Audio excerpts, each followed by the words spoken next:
Hello Sofa Squad. So today I want to talk about the latest earth-shattering news that is going on in the Lori and Chad Daybell case. Court TV broke the news. Chanley Painter, who's one of their legal correspondents, said that the Fremont County Prosecutor's Office is to convene a grand jury investigation into the deaths of Tami Daybell and to Tylee Ryan as well as JJ Vallow. Now she said that this news was according to multiple unnamed sources.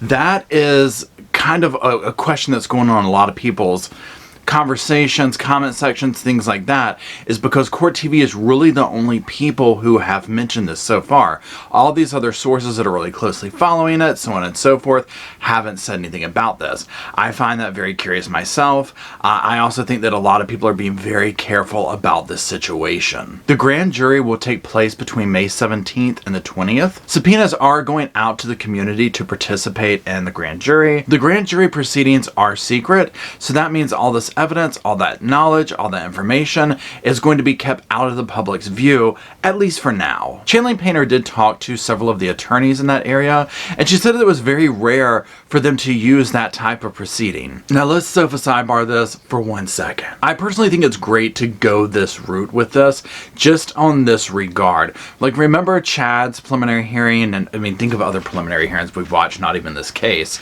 and you see all this information come out, and while it does satisfy our need to know what's going on, for this case and this situation, I think it's best to don't muddy the waters, essentially.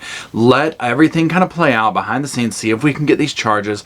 If they do come up, obviously we want them to stick. You know, we want the I's to be dotted, T's to be crossed. So I think for now, to keep the investigation and the evidence on all of that, to keep the integrity of it, I think that this is a good route to go. And I can only imagine the evidence that they are going to be presenting to the grand jury, and I have a feeling we would all be like, Now let's move on to some other news in this case that's been going on recently, and this is about the DNA evidence, the back and forth about the DNA evidence. So law enforcement has conducted DNA sampling on tools seized from Chad Daybell's property, as well as a blood sample taken from an apartment. Now the defense team rushed very quickly. They wanted to ask Judge Boyce for an expedited hearing in regards to this DNA testing. There was a hearing scheduled, but it was postponed.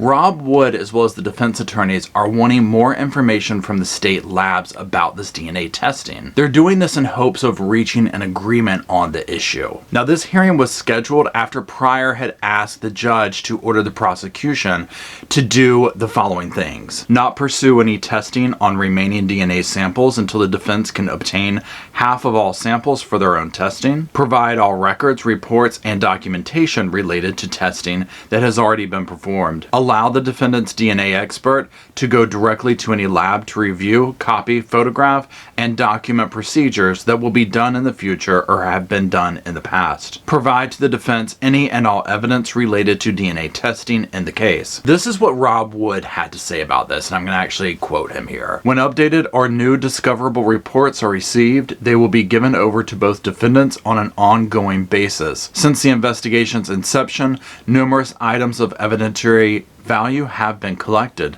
many of which are suitable for forensic analysis and testing. The reports for reflecting the seizure of these items have been produced to the defense. Wood would also note that forensic testing is common. He also said that he's entitled to do the testing to achieve a fair and just result. Now these are the key points that he also explained. He has no objection to the defense experts examining items in the evidence within a reasonable timeline established by the court. The prosecution has a certified and accredited forensic laboratory ready and able to perform analysis without cost to either party once the defense examination of the samples and questions have been completed. Should defense experts be able to arrange an appropriate protocol for observing the testing procedures agreeable to the state's experts, the state will agree to those experts observing the testing processes. So let's sofa sidebar this part too. I pretty much agree with both sides on this right here.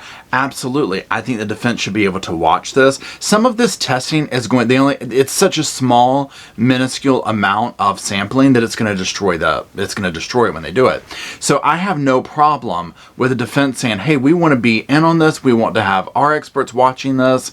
so on and so forth. I also have no problem with Rob Wood saying, look, we're going to do this testing, and look, if the courts say this is how it's going to go and this is how it's outlined, we don't have a problem. Then your experts come in and watch this, take place or whatever.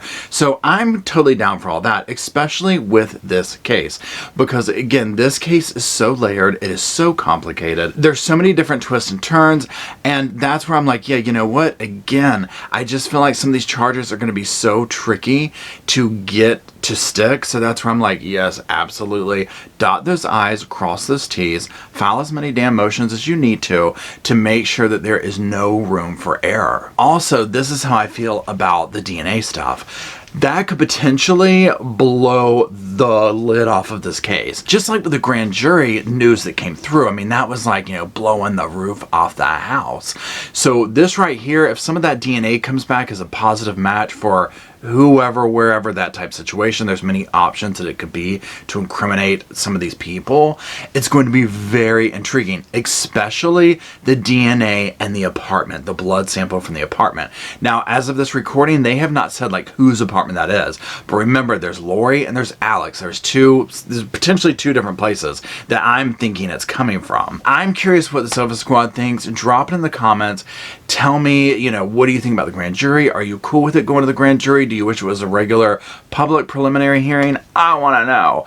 I appreciate everybody for watching, sharing, liking, commenting. Now, side note, Sofa Sidebar, I've been hearing from several people, and a lot of your names I recognize, and I'm like, I thought we just talked or whatever, but regardless, a lot of people are saying, hey, Paul, I'm not getting notifications for you, or, oh, I thought you had gone away. I've been right here on the sofa. So if you make sure to see that you're subscribed, make sure your notifications are set to all notifications, liking, subscribing, commenting, sharing, that keeps the algorithm letting you know that I want to see Paul's stuff. So just try that if you don't mind, because I've been getting a lot of that lately and it's kind of giving me pause. Anyways, I appreciate everybody for making the Sofa Squad possible. I appreciate all the mods, the channel members, the Patreons, the watchers, the viewers, the subscribers. I couldn't do it without you. And until next time, I'll see you then.